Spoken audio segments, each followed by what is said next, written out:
राम राम सा स्वागत है तारा अपना YouTube channel Marwari on YouTube में जितेंद्र कुमार ले गए तारक लेख नहीं जानकारी। आज को जो मैसेज है जो अपन राधे श्याम थिरोदा जी करे आना अपन पूछे है कि अश्वगंधा के पौधे के बारे में जानकारी दी जाए यो कहीं को हुआ है और इको के काम हुआ है।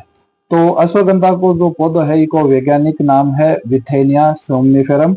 यो पौधो है यानी कि पादपा की जो चार जगह हुए हैं जहाँ की झाड़ी धूप उपधूप भी का मायने यो पौधा का मायने आवे है।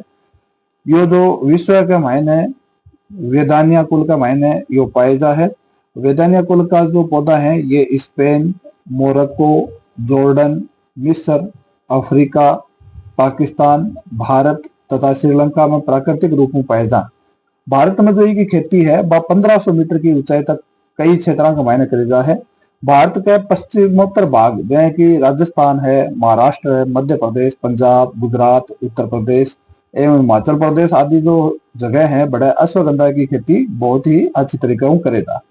राजस्थान और मध्य प्रदेश में अश्वगंधा की जो खेती है वह बड़े ही स्तर पर करेगा और राजस्थान के शेखावाटी क्षेत्र में असगण्य या पाडल सिंह भी इको नाम जाने जा। अश्वगंधा ने अश्वगंध या असगंध का नाम भी जाने जा।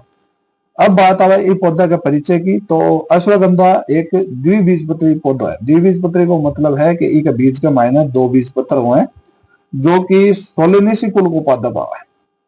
सोलेनेसी परिवार को जो पूरे विश्व है में 3000 प्रकार की जाति पाई जा और 90 प्रकार का एक वंश है।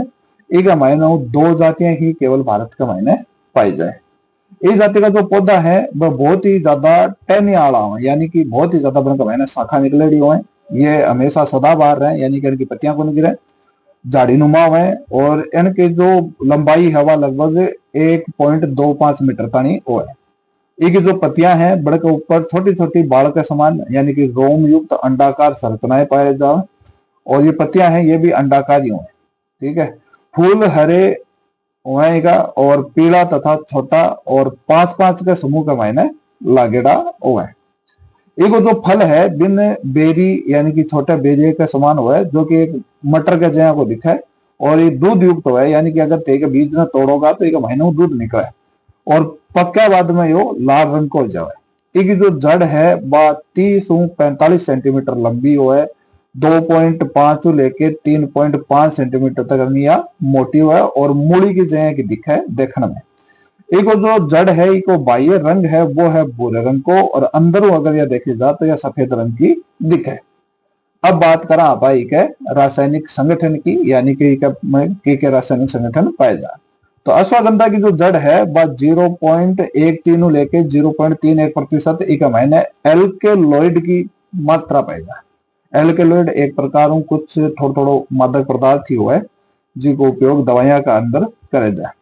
यो विधानिक एल्केलॉइड है। विधानिक एल्केलॉइड का मतलब है कि शरीर में ताकत आनो या सुस्ती खत्म करनो आदि काम यो करे और यो जो एल्केलॉइड है यो अलग अलग पादपों में और में भी देखे जाए। अब बात करें आप की कृषि की यानी कि कृषि कहें क्या। तो भारत में जो अश्वगंधा की जड़ है वो हर साल उत्पादन लगभग 2000 टन हो है जबकि की जड़ की मांग जो है डिमांड जो है वह 7000 टन प्रति वर्ष है। फिर भी यानी कि लगभग आपा कहा तो 5000 टन इको उत्पादन कम हो रहे हैं। मध्य प्रदेश के उत्तर भाग में लगभग 4000 हेक्टेयर भूमि पर अश्वगंधा की खेती करे जा है। मध्य प्रदेश का मनसा नीमच जावड़ मानपुरा और मंदोसर राजस्थान का नागौर और कोटा में अश्वगंधा की खेती की जा रही है। अच्छा जल निकास वाली बलुई दोमट और हल्की लाल मृदा जिसको पीएच लगभग 7.5 या 8 से लेकर 8.0 हो तो यहाँ की जो खेती है वह व्यवसाय के लिए उपयुक्त माने जाए। दूसरी बात यह है कि यह जो फसल है यह पछेती खरीफ की फसल है जो पौधा के अच्छे विकास के लिए है यानी कि खरीफ की फसल के बाद में अपन उगास कहा और इसके लिए उचित तापमान 20 और 35 डिग्री तानी अपन चाहिए और बारिश 500 लेके 750 वार्षिक 500 से लेके 750 वार्षिक वर्षा होनी आवश्यक है। ये जो पौधा है ये को जो मौसम है वो शुष्क प्रकार को मौसम होना चाहिए। मृदा में प्रचुर नमी तो भी होना जरूरी है शरद ऋतु में यो 1.2 वर्ष जड़ा को विकास होने में लगे। और पर्वतीय क्षेत्र का मायने जो अनुपजाऊ भूमि है, जो खेती के लिए सफलतापूर्वक काम में नहीं ली जा रही है, या शुष्क कृषि के लिए जगह है, बी के लिए अश्वगंधा बहुत ही अच्छी फसल है। अगस्त और सितंबर माह में जब वर्षा हो जाए, बी के बाद में जुताई करनी चाहिए। 2 बार कल्टीवेटर में जुताई करने के बाद में पाटो लगा देना चाहिए। और 10 से 12 किलोग्राम बीज प्रति हेक्टेयर की दरों एक महीने खेत में डाल देना चाहिए, बहुत पर्याप्त है। अच्छी पैदावार के लिए पौधे से पौधे की दूरी 5 सेंटीमीटर तथा लाइनों लाइन की दूरी 20 सेंटीमीटर रखनी जरूरी है। सामान्य बीज को अंकुरण 6-7 दिन के बाद में शुरू हो जाए है, लेकिन अश्वगंधा के अपरिपक्व बीज की बुआई कदे नहीं चुननी, यानी कि एकदम पकेड़ो बीज लेके आनो है, क्योंकि इको जो पूर्ण परिपक्व बीज है वो जल्दी उगना चालू करे। 8 से 12 महीना पुराना बीज को जमाओ 70-80% हुआ है। और बीज का अच्छा अंकुरण के लिए ISI मार्क को GA03 अथवा या थायो यूरिया का प्रयोग एक महीना करना चाहिए। नर्सरी की जो बात करा आपा, तो नर्सरी की जो सतह है वह जमीन लगभग 5 से 6 इंच ऊपर उठाकर बनानी चाहिए, जिसका मायने नर्सरी का मायने जल भराव जाए की समस्या नहीं हुआ, यानी कि पानी भी नहीं भरा। एक अलावा जो नर्सरी है बिन शोधित करने के लिए डाई एथेन M45 को घोल को प्रयोग करना चाहिए। और या जैविक विधियों नर्सरी में उपचारित करने के लिए गौमूत्र को उपयोग करना चाहिए। नर्सरी में गोबर की खाद को प्रयोग करना चाहिए, जो क्योंकि है बीज अच्छी तरह अंकुरित हो जाए। और बीजा की जो लाइन है वह 1 लेके 1.25 सेंटीमीटर गहराई का महीने बीज ने डालना चाहिए। नर्सरी में बीज की बुआई जून माह में कर देनी चाहिए और बीजों में 6-7 दिनों के अंदर अंकुरण हो जाओ। जब पौधा 6 सप्ताह को हो जाए तो इन खेत में रोपित कर देना चाहिए। अगर आप बात करें कि अश्वगंधा की कुछ उन्नत किस्म हैं जो आप बुआई के लिए काम में ले सकते हैं, जया की उन्नत किस्म है कि या उन्नत प्रजातियां हैं, जिनमें एक तो है पोषिता, दूसरी है जवाहर अश्वगंध 20, तीसरी है WS020 और चौथी है WS0134। ये कुछ की बहुत ही उपयोगी प्रजाति हैं जिनको उपयोग आप पैदावार के रूप में कर सकते।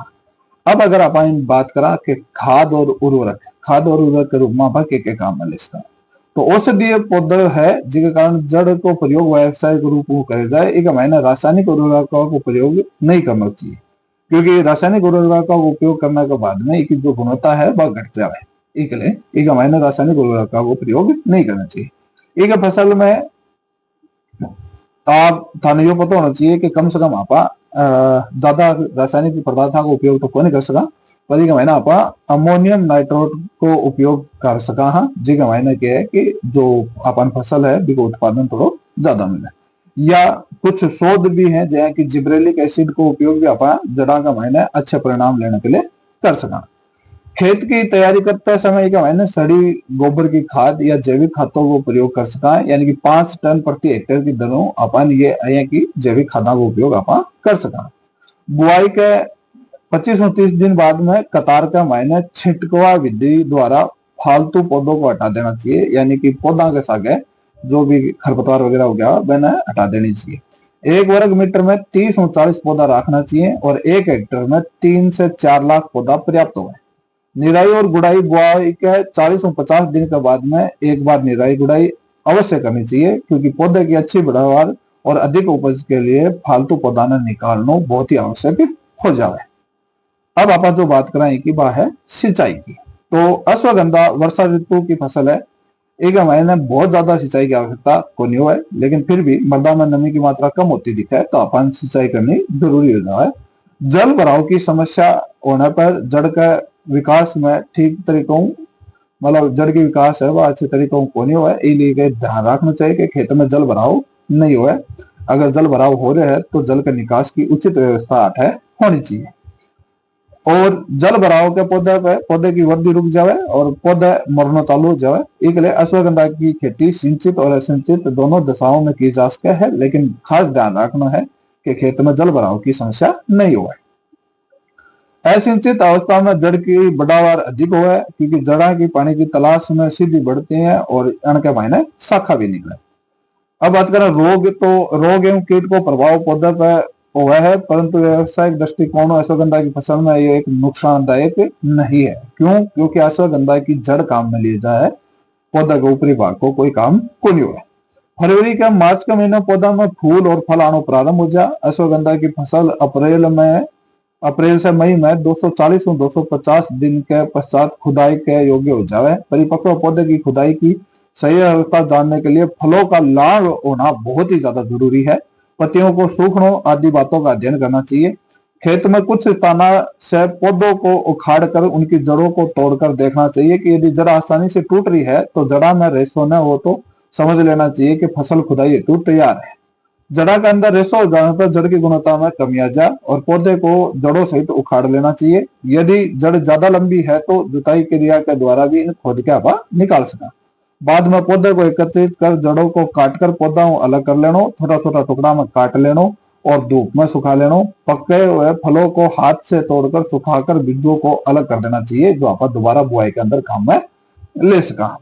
अब बात आया है जड़ा के रंग की, और एक जड़ा का रंग का आधार पर अलग अलग भागा में जड़ा ने बांटी जा सके। जहां आप फर्स्ट ग्रेड की बात करा तो ई ग्रेड का मायने जड़ा का टुकड़ा की लंबाई 7 सेंटीमीटर और चौड़ाई 1 को लेकर 1.5 सेंटीमीटर का नहीं हुआ है या बेलनाकार हुआ है। जड़ की बाहरी सतह कोमल रंग में हल्कापन होता है और जड़ अंदरों ठोस और सफेद दिखाई दे, जो है अपने ग्रेड 1। अब अगर आप बात करें ग्रेड 2 की तो ई ग्रेड में जड़ों का टुकड़ा की लंबाई 5 सेंटीमीटर, चौड़ाई 1 सेंटीमीटर हुआ और जड़ ठोस और कड़क हुआ। अगर आप बात करें ग्रेड 3 की तो ई ग्रेड में जड़ा के टुकड़ा की लंबाई 4 सेंटीमीटर और चौड़ाई 1 सेंटीमीटर हुआ और जड़ा पतली और साकित हुआ, जो कि मासल नहीं होनी को नहीं हुआ, यानी कि मासल संरचना को नहीं हुआ। फिर आया सबसे लास्ट यानी कि निम्न श्रेणी की जड़ा, ये आकार में छोटी हुए, पतली हुए और अंदर की ओर पीली हुए। इनकी चौड़ाई लगभग 3 mm तनी हुए। अब बात करें कि आप अश्वगंधा की पैदावार कितनी तक आप ले सका। तो अश्वगंधा की जो पैदावार है वह 1 हेक्टेयर भूमि में लगभग 4-5 क्विंटल सूखी जड़ प्राप्त आपने हो सके, जो 8 से 10 सेंटीमीटर लंबी और 10 से 15 mm व्यास की जड़ आपने आराम मिल सके। व्यापारिक दृष्टिकोण अच्छे मान्यता है कि बीज प्राप्त करने के लिए फसल के लिए 5% भाग की खुदाई नहीं करनी चाहिए, क्योंकि अगर जड़ खोद के निकाल देगा तो पौधों भी साथ में निकल जाए, तो जो भी ऊपर लगेगा फल है वह अपन हटाना पड़ेगा और वह बीज हमारा अपरिपक्व बीज है वरना आप बुआई के काम में को नहीं ले सका। इसलिए खेत का महीने कम से कम 5% पौधा ने छोड़ देना चाहिए ताकि इको आप बीज बना सका। तो 5% भाग ने खुदाई भी करे बिना छोड़ देगा। जब पौधा अधिक फल लाल हो जाए और इन काट कर हो जाए तो इन आप काट कर एक बीजा ने सुखाकर इन बीज निकाल सका। तो यह थी जानकारी अश्वगंधा के बारे में। आपने द्वारा दी गई जानकारी थाने किसी को लगी, अच्छी लगी तो कमेंट करो, अगर नहीं लगी तो भी कमेंट करो, ते भी कमेंट करो ताकि थारे कमेंट के ऊपर भी वीडियो बनाए जा सके। आप फिर मिलांगा एक नई जानकारी के साथ, तब तक के लिए जय राम जी।